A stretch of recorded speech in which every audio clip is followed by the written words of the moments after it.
We have to The deal with envelope this. slid under my door while I fumbled with my keys, There and is the no chain on turning my back. coat caught on the stair rail. Suspicion arrived before I had the light switched on. Suspicion made me kneel with the peephole still dark and listen for footsteps that did not belong. I pressed my palm against the cold wood, pushed the latch, and the paper cracked under my thumb as I pulled it inside. The flap had a dark smudge on it and no return address. That small, blunt fact, no return address, became the problem I could not ignore. I put the kettle on with one hand and kept the envelope on the kitchen table with the other. The kettle began to rattle. I let it go cold rather than lift my eyes and read the note in the harsh light. I called Nina with my back to the window. "Nina, someone slid an envelope under my door," I said. My voice came out thin. "There's a smudge on the flap. No name. Maya, are you sure, Nina?" Her voice was quick, practical. "Open it. Take a photo. Don't touch anything else. I don't know," I said. I pinched the edge of the flap. Something in my chest tightened. I had the physical reaction of someone listening for footsteps. My hands were steady enough to pull the paper open.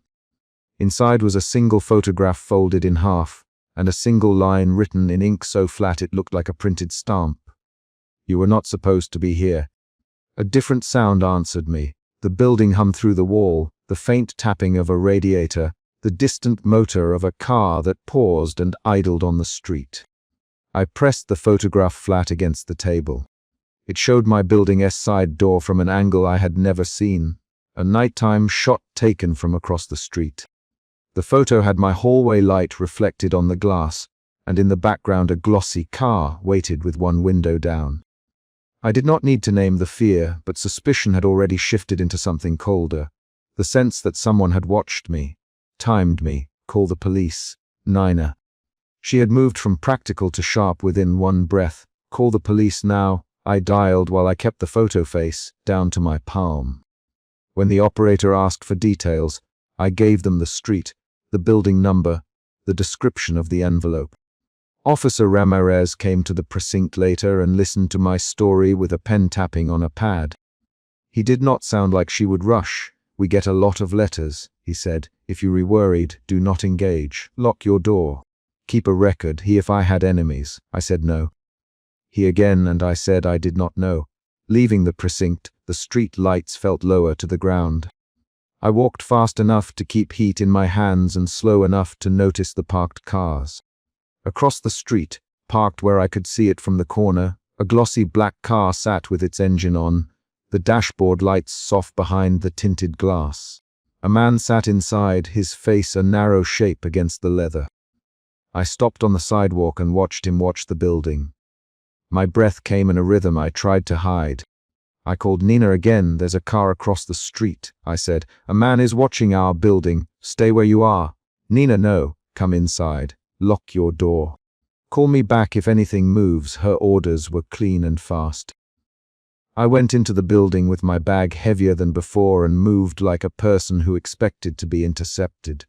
The lobby smelled of old polish and a lemon cleaner someone used every morning. The night clerk's desk was empty. The hall light above the elevator hummed. I took the stairs 2 at a time. On the 3rd landing, a man stepped out from the shadow of the stairwell and folded a small, efficient smile. He wore a tailored coat and a paper badge clipped on his pocket that read Gianni. He was an emissary type, controlled, polite, with hands that stayed visible. He did not look at the envelope in my hand. He my name and then asked politely if I had found something. "Yes," I said. "An envelope." Gianni's smile stilled in a practical way. "Who delivered it?" He asked. "I don't know," I said. I told him about the photograph and the smudge and the car outside. He me to show him the folded paper. My decision to hand it over happened because his voice had the same tone as an instruction. It made politics out of small acts. I opened my palm. He leaned in, took the photograph, and did not make a sound when he looked at it. His eyes were quick, measuring, "This matters to other people. Gianni, not your people. Let me call my employer. Do not, under any circumstance, speak to the police about this again." My knees found the stair, as if they had been waiting for me. "Why not?" I asked. My voice could not keep its edge. Officer Ramirez, me too. Officer Ramirez is correct about some things. Gianni, he is not correct about everything. He folded the photograph back into the envelope and handed it to me like handing over an object that could burn. You were never supposed to find that outside. The glossy car had moved forward 2 meters and then stopped as if obeying a mark on the street. Gianni watched me put the envelope back on the table. The smell of lemon cleaner became sharp. Someone will come. They will ask you the same question more politely or less politely. You will answer as little as possible. You will lock your door. If you leave your apartment tonight, you will tell me, I heard nails on concrete as a second pair of footsteps approached. The man in the doorway said, Miss Reed. He was tall and moved with a stillness that made people look at him before he spoke. He wore black gloves. He had at once the measured build and a square face, a thin scar along his jaw. He smelled like leather with a cool citrus edge when he came close enough for me to pick up that detail from the hallway, Mayor Reed. My full name with even cadence, I am Luca Moretti. The envelope belongs to my world. I will take it. I will ensure you are safe. Do not involve the police. Luca's voice was low enough that the stare echoed less and his words landed on the banister like orders. Realization folded in me. This man's presence tightened the stakes. The police had told me to lock my door. Luca me not to involve the police at all. My chest pulsed. My suspicion changed shape again. Suspicion became the urgent need to choose between one authority and another. Why can't I go to the police? I asked. Because some problems get louder when they are announced. Luca. He stopped an arm's length from me and rested a hand lightly on the car door's metal, as if measuring something with that small contact. Because there are people who answer police reports by turning attention into violence. I can protect you while we fix this. The police cannot do that. My first response was anger. You retelling me to trust a stranger in black gloves. I said, you just walked into my building and told me not to call the people paid to keep me safe. I did, Luca, and I will not lie to you. I will remove the threat. I will not lie about the means. He did not raise his voice. He did not threaten in the way people expect. He simply placed a reality across my path. I could step back into a thin safety that might, in an hour, be irrelevant, or I could let him take control and see what that control looked like, close up. Gianni's hands stayed folded. Nina, I could picture, biting the inside of her cheek on the phone. Officer Ramirez, somewhere with his pen poised to make a note. All the official channels were quiet in ways that frightened me. I told Luca I needed to speak with someone I trusted. He consented but framed the permission with a condition: one call, no more. Do it now. I called Nina and kept the call open on speaker in the stairwell so both men could hear the conversation. Nina, there's a man here named Luca. I said, he says the envelope belongs to his world. He says not to call the police. He's offering protection. Nina's voice hardened. Maya, come downstairs. I am 10 minutes away. Do not. The rustle of a coat interrupted her. Gianni leaned toward the stair rail and said, Miss Reed, there is no advantage to anyone if this escalates. Luca's team will take the envelope. You will come with us for a moment so we can ensure nothing else is wrong. After that you may go back upstairs. I felt my options narrowing with clean certainty. I said, I will come out for a moment. The walk to the car was a corridor of small decisions. I kept my shoulders rounded so I looked smaller. I clasped my silver locket chain in my fist until the metal bit into my skin. In the glass of the lobby window I saw Luca's profile, the scar along his jaw, the set of his mouth. Behind him, Gianni's eyes moved like someone assembling a map. Gianni opened the rear door. Please, Miss Reed, he said. The car smelled of new leather and something citrusy under it. Once inside the back seat, the car's interior made me aware of the way doors close on a life. Luca did not sit with me. He remained by the curb in the streetlight and moved like someone blocking the road. He spoke from the driver's seat in a flat tone. You have something we need. Tell me anything you remember about who might have left it, who you spoke to, what you did at 9 p.m. Tonight, I answered in short sentences. I came home from the bookstore. I opened the door. I found it. I took it inside. I called Nina. I called the police. Who is Nina? Gianni, my friend, I said. My neighbor, at least by heart. Gianni had a habit of repeating names like a check. Nina, Officer Ramirez, Mayor Reed. We will keep you where we can see you while we sort this. You will not call the police again tonight. If you do, there will be consequences for you and for people near you. My mouth said, what kind of consequences? And my body tightened. Luca's only answer was a small, controlled movement. His hand rested on the car door, as if feeling the vibration of the street. If we need to remove people who observe, we will, he said. If we need to show the person who left the envelope that their message did not work, we will. That night in the car, I tried to count how many times I had made decisions I thought were small. I counted the grooves in the leather, the way my locket caught the streetlight, the crease where the photograph had been folded. Fear moved in my hands. Determination moved in my jaw. The emotion shifted again from fear to a thin, steady resolution that I would not give away more than necessary. I would not be the kind of person who dissolved under instructions. I would not tell them things that did not matter. Luca spoke once more before we returned. You will stay with me for a few hours at a place I choose, he said. You will not make any calls but the one you made just now. Do you understand? I understand, I said. I did not understand, but I understood the shape of his offer. He left no room for debate. The car pulled away from the curb and moved under the amber streetlights. It was quiet inside for a long moment. I rolled my hand over the envelope that lay folded in my lap and felt the roughness of the paper. We stopped at an unmarked place with concrete and a canopy where a man in a grey coat walked toward us as if he expected us. He took me inside a room that smelled faintly of coffee and machine oil and left me on a sofa while Luca spoke in the next space. I heard sounds through the wall, a low, voiced discussion, Gianni's clipped instructions, then movement, the scrape of a chair. Later, someone brought tea. I sipped without tasting it and kept my eyes on the envelope. At one point, I thought of Officer Ramirez's pen and the custodian's pad at the precinct. I thought of the way the law had been slow to respond to ordinary fears. I wondered if any of those pages could have kept me safe. The decision to trust Luca felt like choosing between two imperfect doors. I kept touching the chain of my silver locket as if that small motion could steady me. When morning blid into the corner of the window, I walked back to my apartment with the envelope in the pocket of my coat. The building felt the same as it had before. Someone had vacuumed the hallway. Someone had left a note on the bulletin board about a lost cat. But my sense of normal had an uneven seam. I lay the envelope on my nightstand and opened the locket.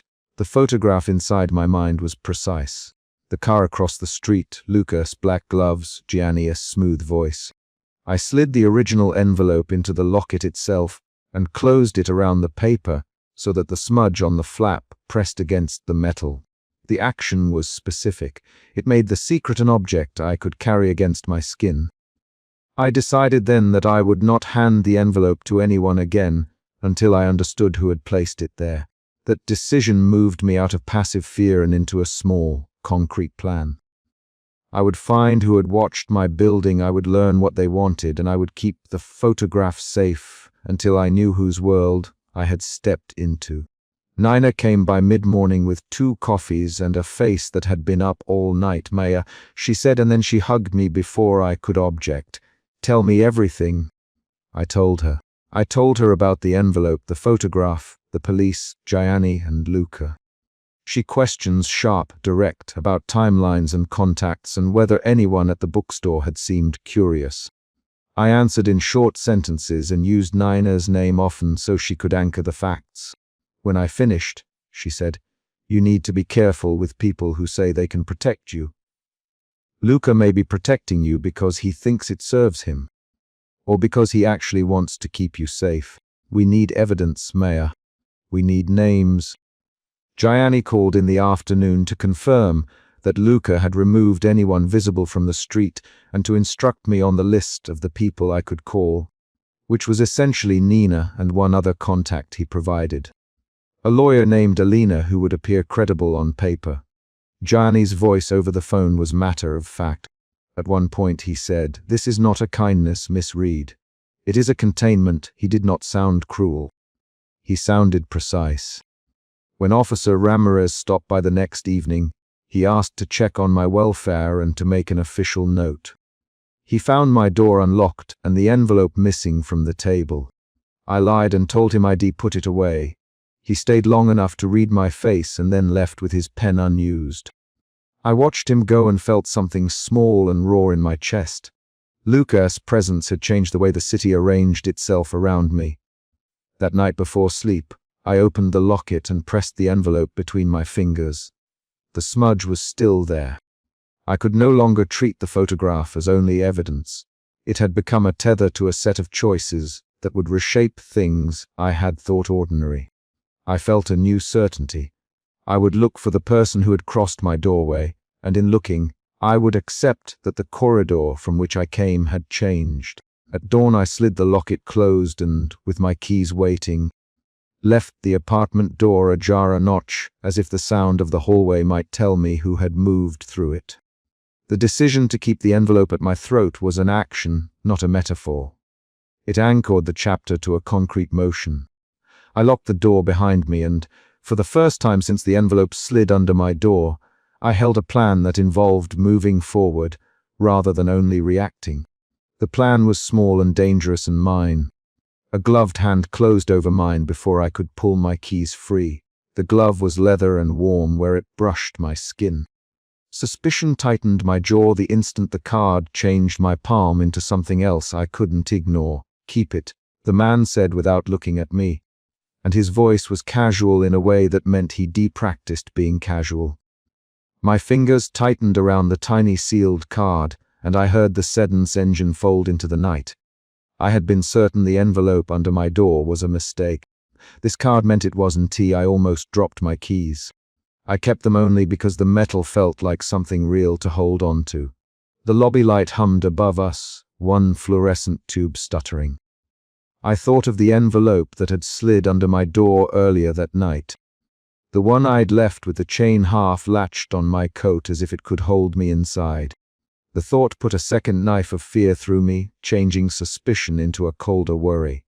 A woman's voice broke the moment in my chest, "Maya." It was Alina's voice, low in the hallway as she closed her apartment door behind her and appeared at the top of the stairs. Holding a kettle with steam still rising, "Maya, are you all right?"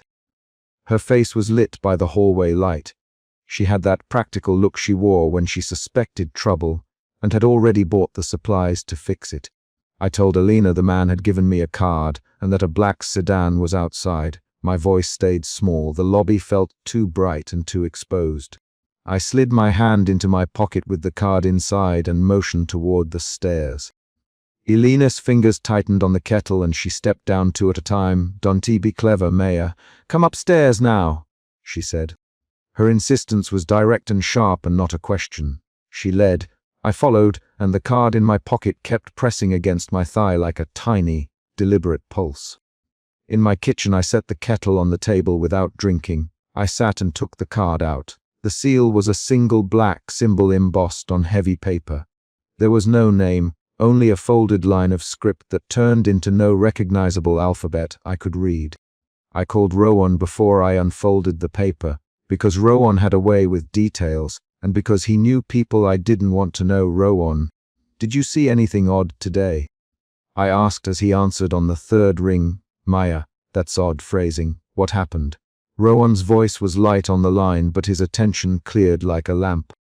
I told him about the envelope under the door and the man in the lobby, and then the card.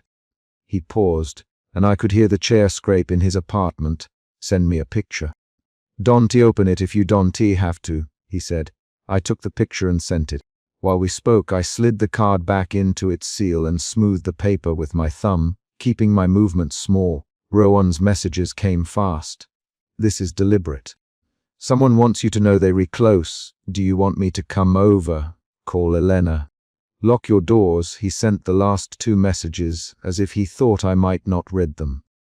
The messages made my chest lift and drop in a rhythm I could feel under my ribs. Elena went to the window, and peeked through the gap between the curtains. Her face turned from watchful to flat. "There's a car every night tonight," she said. "2 nights ago a different man, same suit, different face, walked past with a courier box.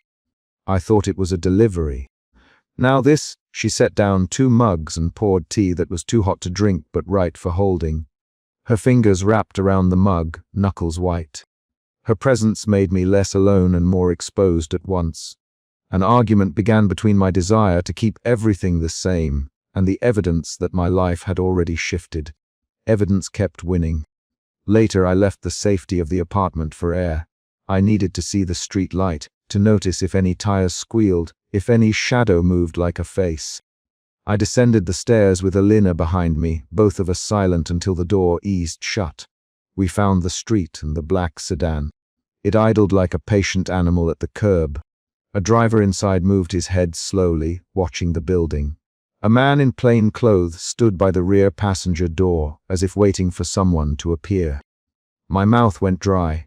The man in plain clothes stepped out when he saw me. He look like the gloved man from the lobby. He was younger, bleary-eyed, with a jacket that had seen better days. He smiled with all his teeth and held something out, a small device the size of a matchbox. Without preamble, he said, "You dropped this earlier. Luca wanted you to have it. It's safer if you take it." His hand was steady when he put the device into my tote bag. I should have refused. I should have pushed the device back through his fingers and told him he had made a mistake. Instead, I took it because my body chose a kind of calculation that felt like survival. Ryan No Marco, I learned his name later, moved like someone who knew what a corner of the city sounded like at night. He didn't give me a chance to invent reasons. "Who's Luca?" I asked, because the name already slid into my throat with a weight I recognized from other people's reluctant tones. The man looked at the dark sedan and then at me. "He watches things that could hurt people who don't belong to any family. He knows when someone starts looking. He knows when messages are left where they shouldn't be. He's not rude in the wrong way. He just owns what he does. He the last word like it was a fact and nothing like an explanation." I remembered the scar on the cheek of the man who had passed by my building the week before. I remembered a neighbor whispering about a man in a dark suit who didn't belong to any business my apartment ever had advertised. It fit into a pattern now, but it didn't make sense. Back in my kitchen, Alina pressed her hand to my wrist and said, "Do not meet anyone alone tonight." Her voice was the same practical timber that closed my mouth. Rowan messaged again, "If Luca calls, listen.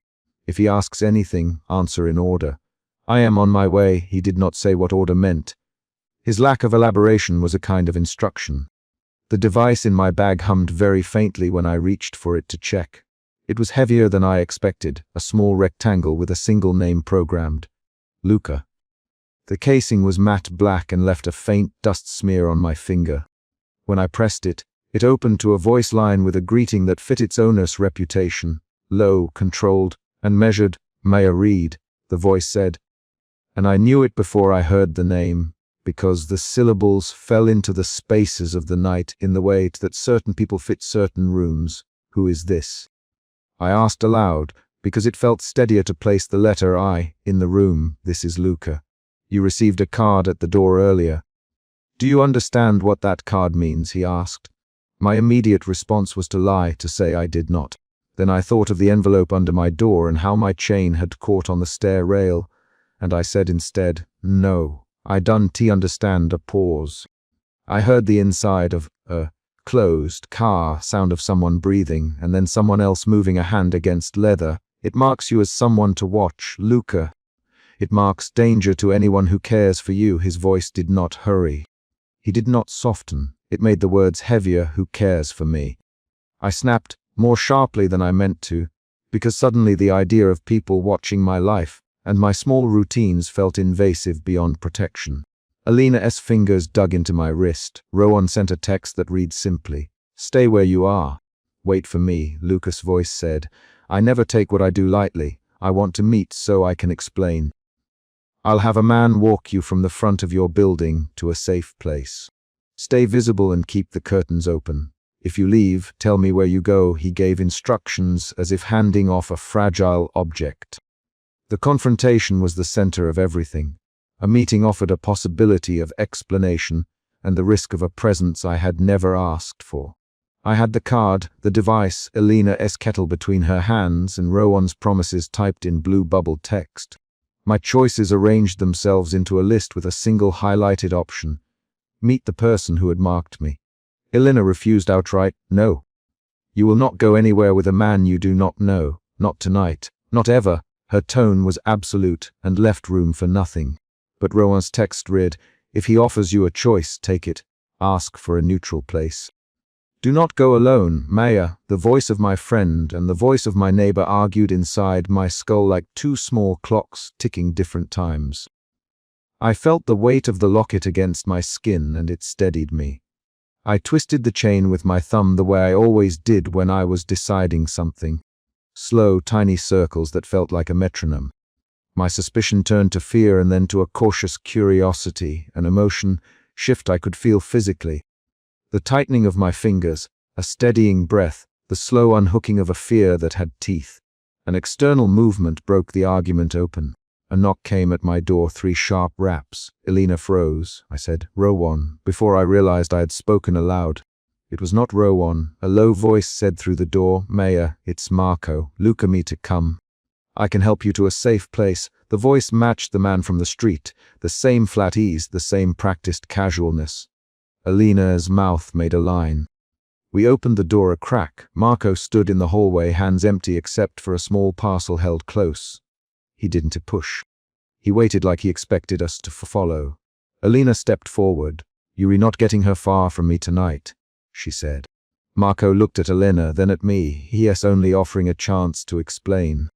Luca wants you to understand what's happening before anything else escalates. He didn't step back from the corridor, but he did not cross the threshold. We argued. There were 3 fast exchanges between Elena and Marco, 3 lines fired back and forth until Elena, fine. If you re-reel, you'll wait here while I check with Rowan. She left and returned with a phone showing Rowan video on a call. He was pacing in his small living room with a jacket over his shoulder and a look that said he had already made a decision about how this had to go. Let him wait, let him show it. Bring him to the window so I can see his face. The lines of argument turned precise and tactical. Marco agreed to step close to the window so Rowan could see him. He positioned himself under the hallway light so his face was partly in shadow and partly in light. Rowan watched carefully and then nodded. Maya, is there any safe place you can hide if this goes wrong? I told him Miza. Park on the 4th floor had a spare room, but that would be conspicuous. He answered only, then do not go until I am there. The instruction tightened the options. Marco slid a device into my bag while the argument was still happening. A single movement, practiced and unannounced. No one noticed his fingers press against the canvas. When I reached into my bag to adjust the locket, my fingers brushed the device, and I felt the same faint vibration as before. That small insertion became a reveal. Marco had not only returned what I'd been given, he had added to it. I looked up and met his eyes. They were not kind, but they held a steady intention. Why are you watching me? I asked. The question fell out of me, as if I had to get the sentence out before I could choke on it. Marco shrugged. I don't decide why. I follow orders. Luca decides. Lucas name like punctuation. I had shifted again, suspicion to fear to cautious engagement, to something that resembled the need for facts. Luca's device lay between elements of my life now. My locket, the kettle on the table, Elena's steady presence. I could imagine him watching from somewhere high and listening through someone else's mouth. I imagined his silhouette on a terrace across the street. The thought made my shoulders go tight in a way that read like readiness. At one point, Elena, show me your hands, Marco. He held them open. They were clean. No tattoos, no print. He wore no ring. He kept his posture loose like a man who did not want to scare anyone more than necessary. Rowan muttered over the phone. That's the wrong variant. Luca doesn't operate through showy muscle unless needed. If he is involved, Marco will be the one to patch the edges. His shorten made my head throb. An hour passed in a string of small events. A neighbor's dog barking twice, a siren far away, my phone battery dropping from 85 to 62% because I'd been on calls. Each noise pressed on the idea that my life was being watched. Each small incident demanded a choice. Leave, stay, run, ask, hide. I chose to keep both options available. Rowan arrived at last, breathless, with a bag slung over his shoulder and a look that read like preparedness. He did not waste words. Maya, pack a bag. Alina, get anything of hers you will need. Marco, show me your face up close. The sequence of commands moved in a line. Marco complied. He looked at Rowan with a kind of cool assessment I couldn't. He read. Rowan. Marco, who sent the envelope? Who sent the card? Marco answered without hesitation, a courier for Luca. It wasn't meant to frighten her more than to mark her as watched. The words were flat and precise and didn't relieve anything. I collapsed onto my couch for a second and then stood up, because sitting felt like making a decision permanent. I packed a small bag, wool sweater, a change of shoes, the locket, a charger. I folded the card and slid it into the inside pocket so it wouldn't be crushed. My fingers trembled when I zipped the bag closed. The tremble was small and had no poetry, just a physical response. We moved in a choreography. Alina in front with the kettle set on the counter. Rowan with his phone lit. Marco standing to the side ready to lead. Me holding the bag like a quiet secret. Marco's hand rested on the car door handle when we reached the curb. He did not speak. His posture signaled readiness. A second sedan idled down the block, its headlights low. My breathing shortened in a way that had no description beyond the actual sound. Marco opened Lucas' line again on the device, and the voice filled the car. Stay visible to each other until you reach the meeting point, Luca. Do not try to run. Do not argue outside. I will not be the one to step forward unless necessary. The last clause landed like a decision. A small twist came before we left. Elena's neighbor, Mrs. Park, who'd been tiptoeing around a broken lamp, stepped into the hall and squeezed my hand so hard it hurt. She whispered, "If you need anything, go to my daughter's place. I'll tell them you passed through." That was not the kind of help a neighbor offered unless danger felt real. It changed my calculation in a way Alina's insistence and Rowan's plans had not. It forced me to accept that the building itself had shifted its normal chords into protective ones. We stepped into the sedan together. Marco closed the door quietly and sat across from me, not beside me. Alina squeezed my hand one last time at the threshold and then let go. Rowan climbed in and pulled the door shut. The car smelled faintly of leather and citrus and something that was not home. The sedan pulled away slowly. The city passed in amber streaks of light through rain-slick glass. I kept the card and the locket in the same pocket. The emotion inside me moved again. Fear became a sharp, workable edge. Suspicion turned into a demand for explanation. The demand settled into a readiness to ask questions I had not planned. At the intersection, Marco tapped my knee once and then leaned forward to open the glove compartment. He handed me a folded page with a time and an address printed in terse block letters there. Luca will be waiting across from the cafe at 7. If anything at all feels off, leave now and tell Rowan. His words were short and precise. And I could feel the chapter closing and another one beginning at the same time. I looked at him. What if I refuse? I asked, wanting the option even as my body moved toward compliance. He shrugged. Then you make your own choices, Maya. But whoever put the card will keep watching. They do not stop because you tell them to. His honesty had no flourish. Rowan's hand found mine and squeezed. If he is Luca, be direct. Ask him why me. Ask him who sent the envelope. Ask him what happens if you refuse. The questions were practical. They were the kind of questions I could manage. We pulled up outside the cafe's opposite building with 7 minutes to spare. Marco opened the door for me first. The night was the same night, but the spaces I knew looked narrower from the curb. Alina watched us cross the street, and then returned up the steps to the building without looking back. I walked to the bench across from the cafe and sat, hands folded, the card burning slightly against my palm. The sedan idled 2 blocks away. The device hummed faintly in my bag.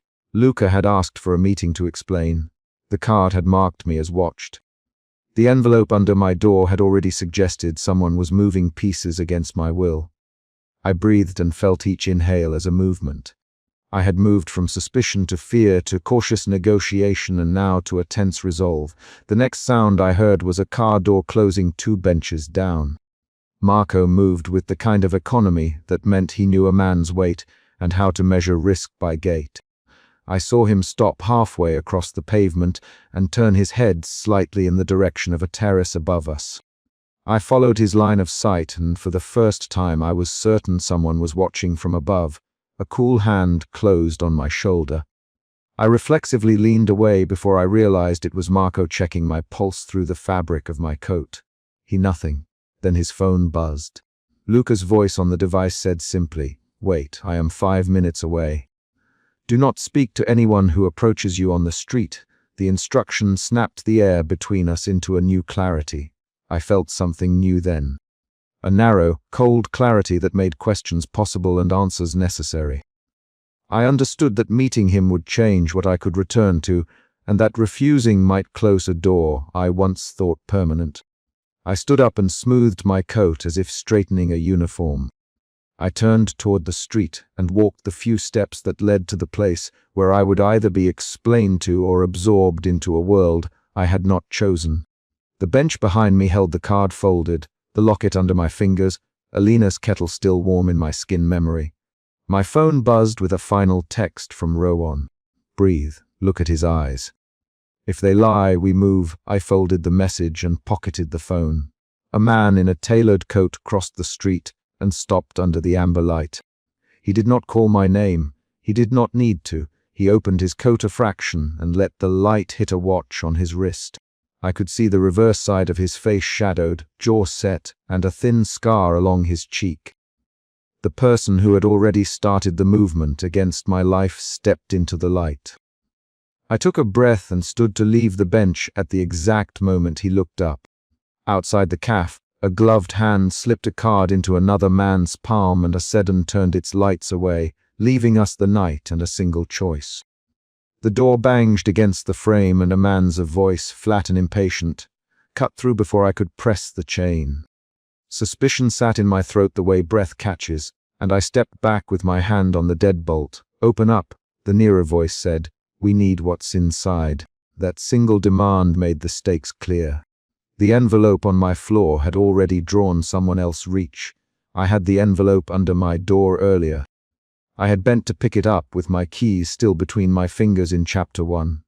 That detail felt ordinary until the night it unspooled into other people's business.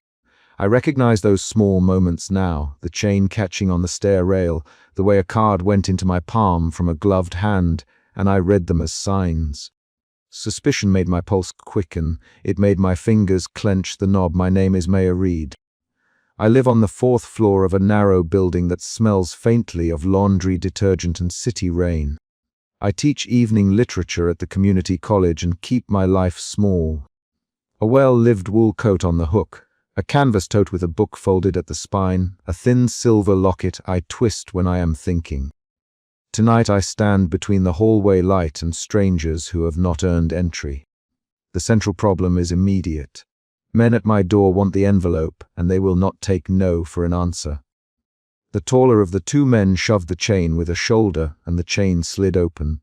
He smelled faintly of aftershave and cheap tobacco.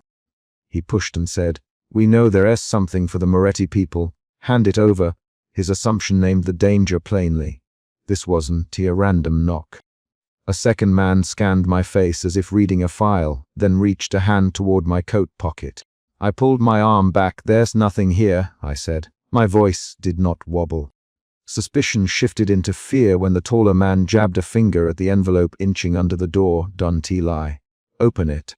Now his hand tightened on the frame. The smaller man leaned close.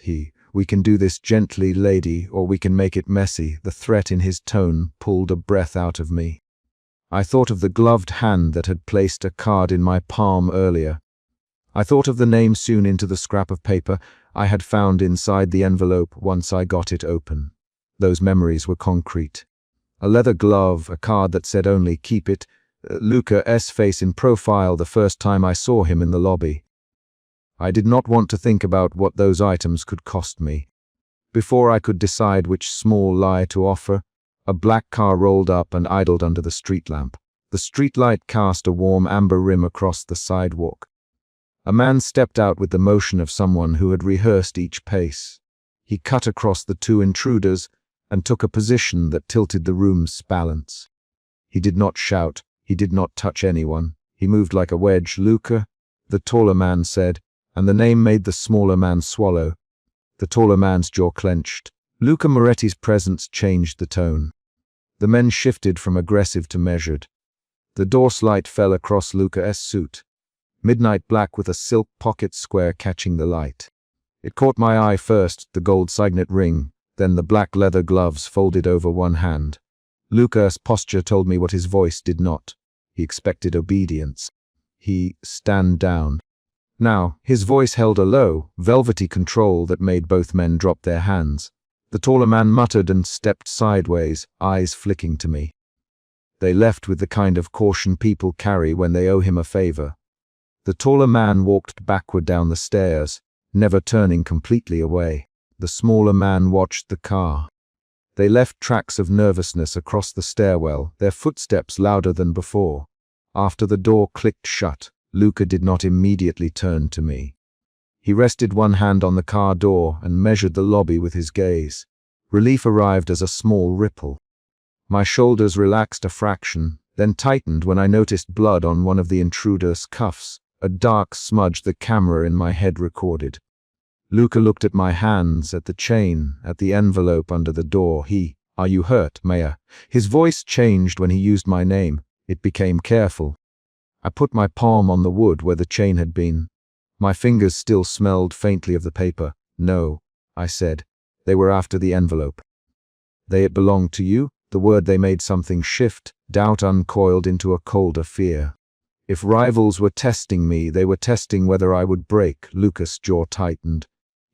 Get in the car." His hand flicked toward the street. Now, I hesitated. He glanced at me with a look that left very little room for resistance. It was not an order wrapped in threat. It was a protective push. In the back seat, the car's leather muffled outside noise. Luca closed the door and sat opposite me, both of us angled toward the center. He placed a gloved hand on the seat between us. Marco's voice crackled through Luca's earpiece. "They were probing your building." "Marco," someone clipped a photo, left it by the elevator. "They retesting whether you were the weak link." Marco's tone was quick, efficient. He always spoke in fragments that made you imagine plans. My mind flipped through possibilities. I felt fear move into a sharper anger. I said, "Why would they think I'm a weak link?" My locket hit my collarbone when I pulled at it with my thumb. Luca's eyes did not flinch, because whoever sent the scrap wants to know if you'll carry anything for them. He tapped the seat between us. "Because you opened the envelope." His words were flat. The car's engine thrummed under us like a low animal. The shift from fear to fury arrived as a quick, hot pressure behind my ribs. "I didn't open it to belong to anyone," I said. "I opened it because I was curious and because I didn't want it under my door." My voice came out short.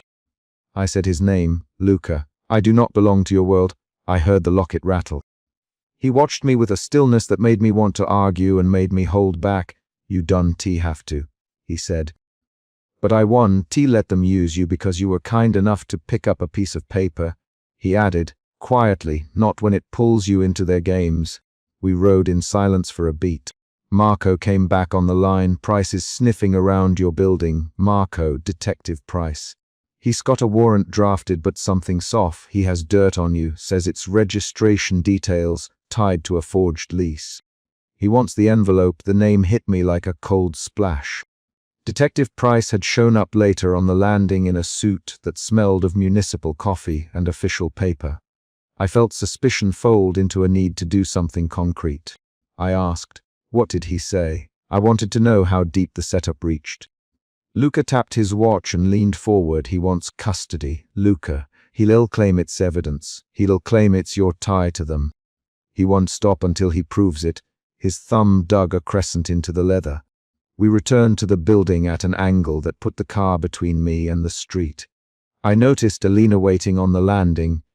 her hands clenched around a torn photograph. She looked shaken. Her hair had come loose from its clip. When she saw me, she held out the torn piece like proof. Maya, Elena, they clipped this into the elevator. It's your initials. Someone's been watching you. Her voice was thin. She pressed the torn photograph toward me. The photo showed a younger version of me in a summer dress, and the torn edge matched the piece missing from the envelope's scrap. I found it stuck behind the mirror. Elena, I thought you should see it. Her hands trembled. I took the photograph with fingers that did not shake. The torn paper had an address scribbled in a child's hand, a place I had not told anyone. The sight of the name, the one I used as a child's nickname, made memory unspool into specifics. A summer house on Cedar Lane, the smell of varnish on the porch, the loose screw in the backstep that had always creaked. Concrete images matched the scrap. The discovery pushed my suspicion into a new dimension. Someone knew details I had not shared. Detective Price arrived while we stood with the photograph between us. He held a folder that looked official, the bulging kind that smells of photocopy toner. His smile was the precise, polite smile of men trained to soothe me's. Read, he said, I need to see that envelope. Department procedure. He set the folder on the sill and flipped it open to show a stamped warrant. The paper looked correct in the way a lie practices the gestures of truth. Luca did not look impressed. He closed his hand around the folder and tilted it so the light did not hit the stamp. Detective Price, he said, using the name as a measured provocation. You're asking for custody on paper that hasn't been verified. His thumb smoothed the corner of the folder. Show me the chain of custody. His tone made the word chain into a test. Price, smile thinned. This is a lawful warrant. You can he began. Then Marco stepped up behind Luca and slid a printed email across to him. Marco's fingers flicked to the header. This warrant was filed an hour ago. The header wrote through 3 burner servers. Whoever filed it didn't come from the department network. Marco's voice kept sentences short and point by point. Price's hands went to his jacket. He put a badge visible in the inner pocket and said, You have no jurisdiction here, Moretti. We'll take custody and investigate. He looked at me with a practiced sympathy. Ms. Read for your own safety. I cut him off. Don't talk to me about safety. I said, You tried to seize my envelope. You won't just take it. My tone was brusque. The anger I'd held was a steady pressure. Price's mouth tightened. He reached for the envelope at the bottom of the door frame with a careful motion. Luca's hand moved in front of Price as if by instinct. Hands off. His hand was not fast. It merely took the path between the detective and the envelope and made Price shift his weight back. Price pushed. You're obstructing an investigation. He lifted his chin. We have reason to believe this envelope contains contraband. He meant to sound clinical. He meant to scare me into surrender. Elena stepped forward with the photograph. Detective Price, she said. Her voice shook, but the words were precise. This was clipped into the elevator at 9:12. Someone is watching Maya. If you're really investigating, check the footage for the lobby cam at 9:10. You will see 2 men. They'll all be wearing nondescript coats. They left a smear on the rail. Her fingers tightened on the torn paper. Price's eyes flicked to the camera on the ceiling. For a second he hesitated. Luca used that gap to push. For Price's credentials again, and for the badge number to be confirmed on the radio. Price's hand stilled. He felt the instant drop in control. The detective's face worked into a mask. The corners of his mouth tightened as if preparing an apology he did not intend to give. We retreated to my apartment because I could not stand in the hallway and watch some version of custody paperwork be used as a weapon. The living room smelled of lavender and old paper. I noticed the scent with the clarity of a person cataloging items for evidence. Luca carried the envelope like it might tear. He set it on my kitchen table without a sound. I pried it open carefully. Inside was a folded scrap of paper no larger than a postage stamp. On it someone had written a childhood name, the one my mother used for me in the summers before she left town, and then a location I had never told anyone. An old bench under the sycamore on Cedar Lane. The scrap was folded twice. The handwriting was sure, the ink smudged along one edge as if the writer's thumb had smudged it on purpose. The discovery pushed me into a fresh motion. Curiosity that collided with a fear that tightened my hands. Who would know that name? I asked. The question was short, and Luca answered with a report, like calm. Someone who watched you as a child, he said, or someone who read old documents. Either way, they know where you might be alone. His jaw worked. We planned. Marco mapped out safe routes and surveillance windows. Elena offered to sit with my plants until dawn. Detective Price's absence from the room was a relief. Marco's voice came through Luca's phone when he stepped outside to talk. We traced the EP. It's connected to a rival crew that used to test Moretti's network by placing small threads into civilians to see who would carry messages back. They want to know whether you will be reliable. That scrap proves someone wanted you to go somewhere alone. Marco's words were clipped, literal. I felt a shift then from bewilderment to agency. I said, I don't want to be bait. I don't want to be proof in a war I never chose. My fingers twisted the locket chain until it landed flat. Luca looked at me and his gaze stayed steady. You don't have to be bait, he said. But if they brought your childhood into this, there's a person trying to pull you out into isolation. You'll be safer with someone who knows what to look for. He did not say me at first, he someone. Then he said my name, Maya. Come with me now. We'll go to the bench. We'll watch. If they move, we move. If it's a trap, we have a plan. We went up to the rooftop at dawn, because Detective Price returned there with backup. And everyone assumed the roof was a place where the city's rules blurred. The sky was washed thinly with gold. Marco had set up a discreet cordon. Price had a unit with him. He stood with his hat brim low and a gun in his hand when he reappeared. He slapped a warrant onto the parapet with a clang. I stepped forward to ask what the warrant said. Price sneered. It allows seizure and detainment for evidence. His hand brushed the pistol stored at his hip like a weight. Step away, Ms. Reed. His voice carried a practiced authority. Luca stepped in front of me well before I thought to move. No, the word was simple and solid. Price's mouth opened. He pulled a badge out with the motion of a man who thought the badge settled the argument. Then he drew the gun. Time narrowed to the metal glint. I froze. Marco's voice came as a low command. Get back, Mayor. He moved to the ladder axis like a body ready to intercept. Price's hand trembled slightly. No one will obstruct this, and then his finger tightened on the trigger. The barrel was meant to scare. Instead it made a decision inevitable. Luca moved faster than the room allowed. He did not shove Price. He put himself between the detective and me, shoulder angled, body a shield. Price flinched. The gun went off. The sound ripped across the rooftop, and my ears began ringing with it. The bullet struck the rooftop vent and scattered a shower of rusted metal. My reaction was immediate.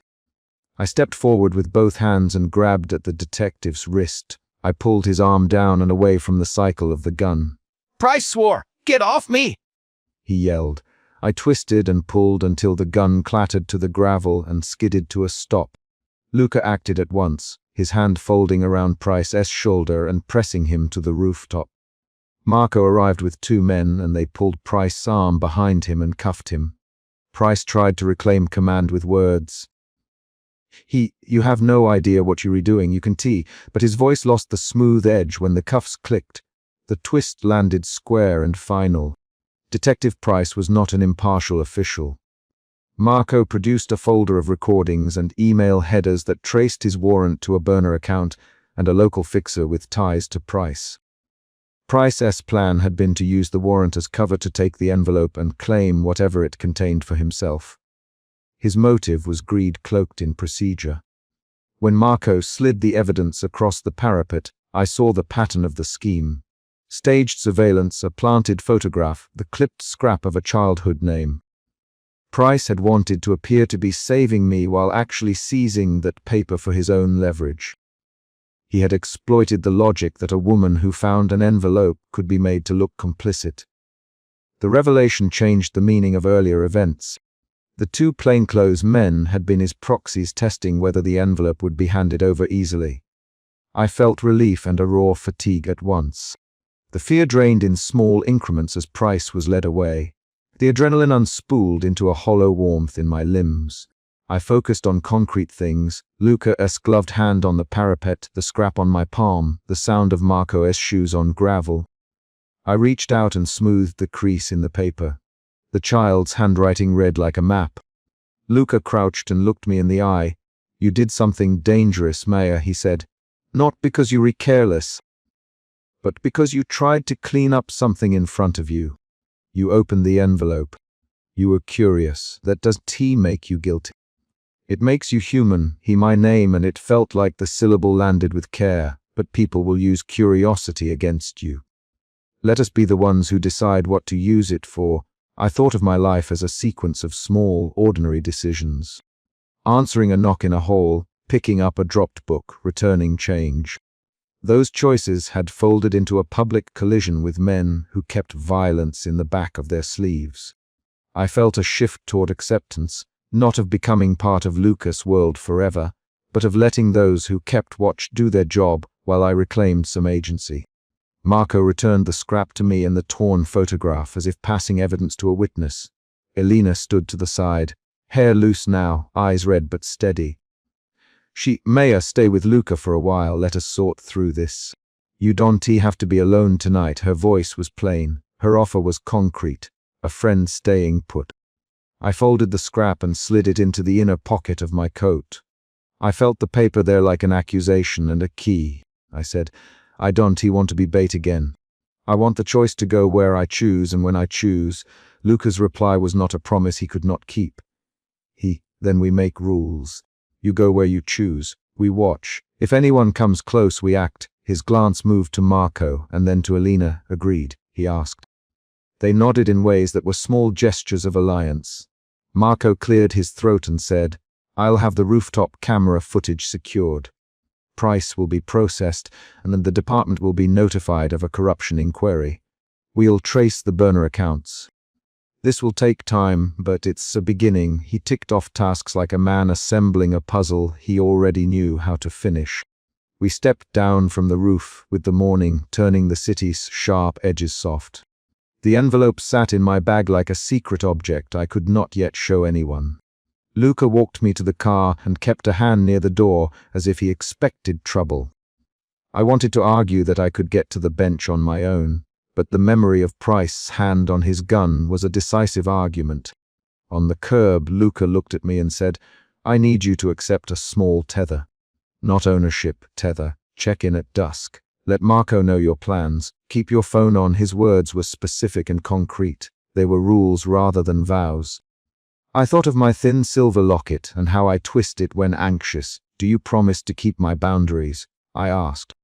He considered the question and then nodded. "Yes, Marco and I will not make decisions for you. We'll propose, you will decide. If it's a risk, we will say so. If it's not, we'll let you cross it alone. I want you safe, Maya, not indebted." His voice tightened on the last word. There was an honesty to it that did not smell like strategy.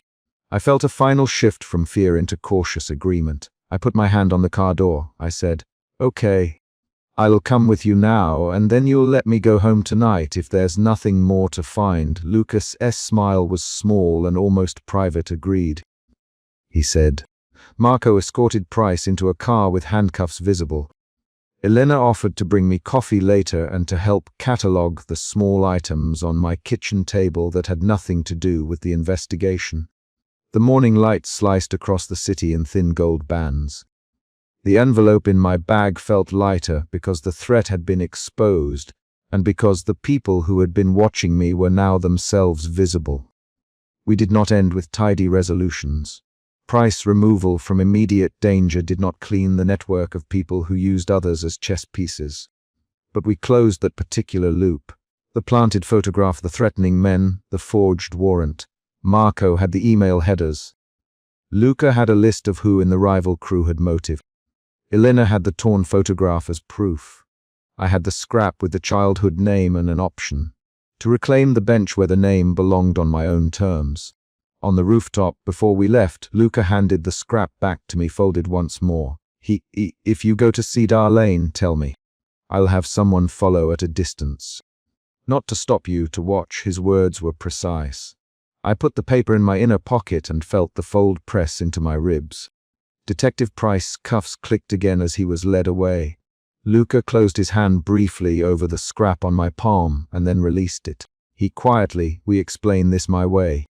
We'll keep evidence tight. We'll keep you safe. The morning wrapped the rooftop in a thin wash of gold as Marco packed the last of the evidence in a box. I picked up my coat. The decision was concrete. I would accept the protection as a practical arrangement, not as surrender, I said. Let's go. I'll tell you when I go to the bench. Luca nodded, and the city's hum took us down the stairwell. The envelope lay folded in my bag, an object that had torn my ordinary life into a moment of exposure, and then closed enough to hold a next step. The last sound I heard on the roof was the click of cuffs and Marco's voice organizing the next moves. That was how the chapter ended. With the scrap in my pocket, Price detained, and a plan that began with a precise instruction, tell someone when you leave, and with a single, concrete choice to make next.